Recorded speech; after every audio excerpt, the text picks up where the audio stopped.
నా బతికిందాక నాకు కూర్చోమ్మ గారి నమ్మకం సూత్రము ఒక చెడ్డారుని కట్ట ఒక చెడ్డారుని కట్ట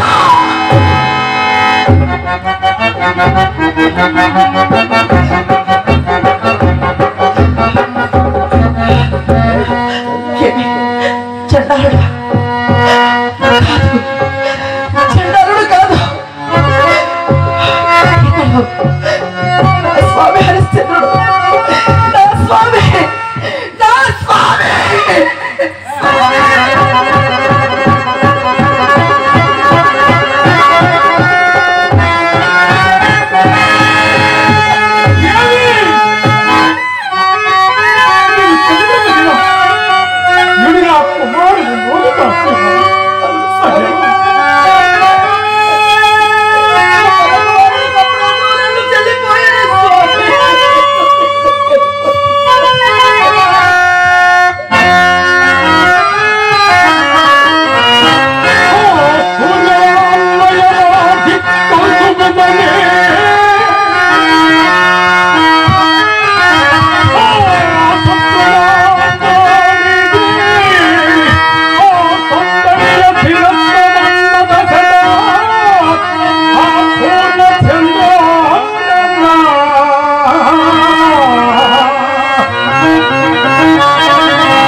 పలుకవేమి నిన్ను దుస్సాహంతో సేవకావృత్తిని అప్పగించిన కిరాతకుడైన నిన్ను కన్ను తండ్రిని నన్నమారు కన్నుకి చూడుమునాయిగా అప్పుడే నీకు 100 ఏళ్ళు నిండినవా అయ్యా అప్పుడే నీకు 100 ఏళ్ళు నిండినవా అయ్యా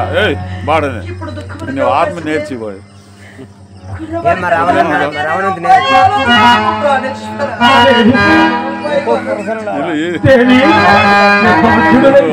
చందాల దాస్యంపున పొట్ట పోసుకును నేను నీకు ఏ ఉపాయమున సహాయము చేయగలను చెప్పు కావున నీవెట్లయినా నీ దొరసాని అడిగి మా స్వామికి ఇవ్వవలసిన మాడియం పాతయం సంపాదించుకుని రమ్ము ఇప్పుడు నా చేతనైన సహాయము ఇందు నాకు రావలసిన పిండాసనము మానుకొనుట తప్ప వేరే మార్గము లేదు విగ్రహముగా పొమ్ము అంతుదనక కుర్రవాణి కలే భరమనే చూచుతుండేదా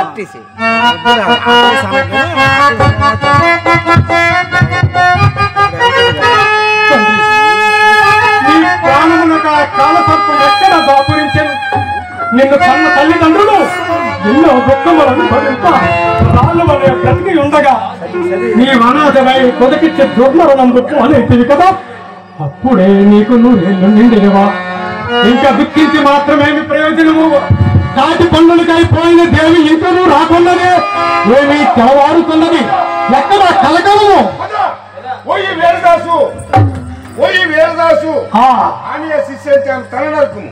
అయ్యా ఎక్కడ శిశు సంత్రిని ఇక్కడే అయ్యలారా ఈమె చంద్రవతయ్యా మీరు నేరస్థాపన ఎందుకు పొరపాటు పడలేదు కదా మరి ఒకసారి తిన్నగా ఆలోచించుడు మహాత్మా ఏమో రాజాజ్ఞకి ఎదురు చెప్పుచున్నారు మా రాజాజ్ఞ నిర్వర్తింపు ఏమి కన్నులకేమైనా భ్రమ కలిగినా లేక నిజముగానే నేను చంద్రమతిని చూచుచున్నానా దేవి నీవు సిద్ధాంతివా ఎట్లు అట్లు మీ చేసిన ముందుకుని పోవచ్చుండ దారిలోనే ఒక బాలుడు శవము నా కాలికి దిగినది ప్రాణేశ్వర అంతమంది చెల్లించిన దారుడే అంతమంది చెల్లించిన దారుడయ్యా కలే భరం మన కుమారుడిదేమో అని పరికించుచుండా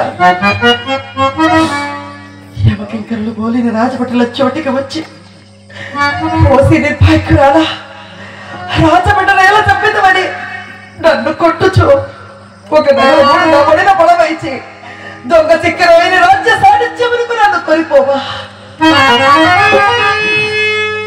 అతడు నా శిరస్సు ఖండింపమని ఆజ్ఞాపించినాడు. కారణము స్వామి ధర్మములకు నేటికెంతటి కాని కాలము సంభవించినది. తన చిత్తము మెప్పింపవలగినని సేవకులెవరిపైనో నేరమారోపించటతోడనే న్యాయాన్యాయములు కూడా విచారింపకుండా నిరపరాధులను కూడా సపరాధులుగా చేసి శిక్షించుచుండిన ఎలాంటి రాజులు ఉండినానేమి మండినానేమి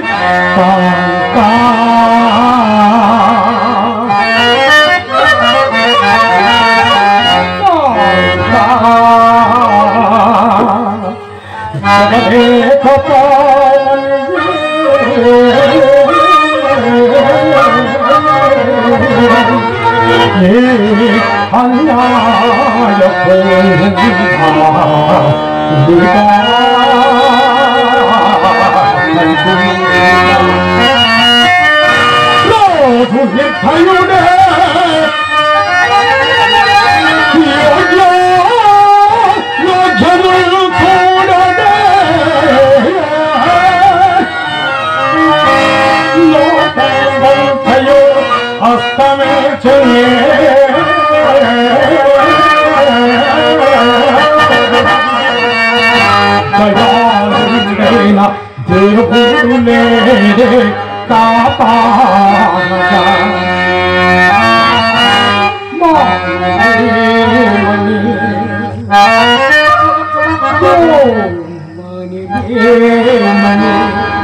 కాపాడగా మరచిపో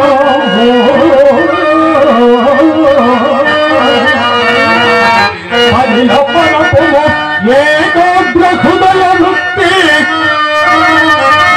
భక్తి కథ సౌర్య భగవంతు గుర్చి మోక్ష ధ్యానించుకో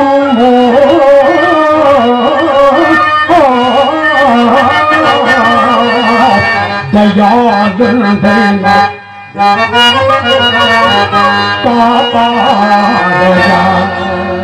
దేవి నేటితో మన యాశాబంధము కూడా తీరిపోయింది.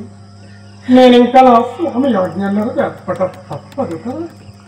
ఇదిగో ఖండితులైన అపరాధుల రక్తబంధముచే ఎర్రనై ఉన్న ఈ వజ్రశిలని ఆలోచింపు. కులకాంతను నింపొక్కడికి విక్రయించిన ఈ కృతజ్ఞులకు శ్రీకత్య పాతకము కూడా రాదక్కదే. దేవి నీ కడసారి ప్రార్థన చేసుకుము. స్వామి నా కడసారి ప్రార్థన ఎన్ని జన్మలకైనను మీరే నా పతిగా కావాలని ఆ సర్వేశ్వరుని వేడుకొనుచున్నారు.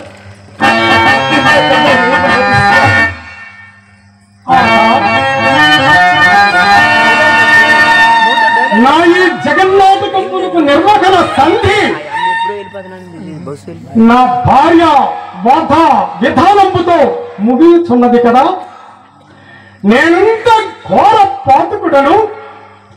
పాల వంటి కులం వల్ల నా కులం మొడగించి ఒక్క చండాల దాస్యంబును అంగీకరించినది చాలక నిరుపమాన పతివ్రత లలామను చేతులారా తలకోయ సాహసించుచున్నాడు. స్వామి యొక్క వీరబాకుడు నన్నే కార్యమునకి అలా నియమింపబడేను. తాను స్వయముగా రాజాజ్ఞ నిర్వర్తించిన నాకెంత సంతాపము లేకుండా కదా. దైవమా, ఇన్ని దుఃఖములతో నన్నెంతకాలము బ్రతకనిచ్చి నన్నిట్టి స్త్రీ హత్య పాతక ముడిగట్టుగా తల్లి భూదేవి స్త్రీ హత్యకు కూడా పాల్పడిన ఈ చండాలిని ప్రారంభ బోకార్చి నీ భారము కొంత తగ్గించుకున్నారాదా? భగవంతుడా, లోకబంధుడా, నీ వంశమెల్లానిట్ల అపకీర్తి పాలు చేయుచున్నా ఈ నీచ హరిశ్చంద్రుని నీ సహస్ర కిరణములచే భస్మీభూతిని చేయలేవా? మునిజన వరిష్ట వశిష్ఠ, ఈ శిష్యుని పాపకర్మంబులు కన్నారా చూచుతుండేయో. ప్రళయకాల నిర్ఘాత సమయంలో నీ శాపమాకు విడువకున్నవేమి? చీచి దక్షిణ హస్తమా, నీవు దినచక్రమున నీ సుకృతములన్నీ మంట కలుపుకొని తొడకు ఏమి కానున్నావు? కఠినాత్మ హరిశ్చంద్ర, నీవు నిజముగా కిరాతులకు జన్మింపవలసిన వాడు. ఏమి నా మతి చాంచల్యము?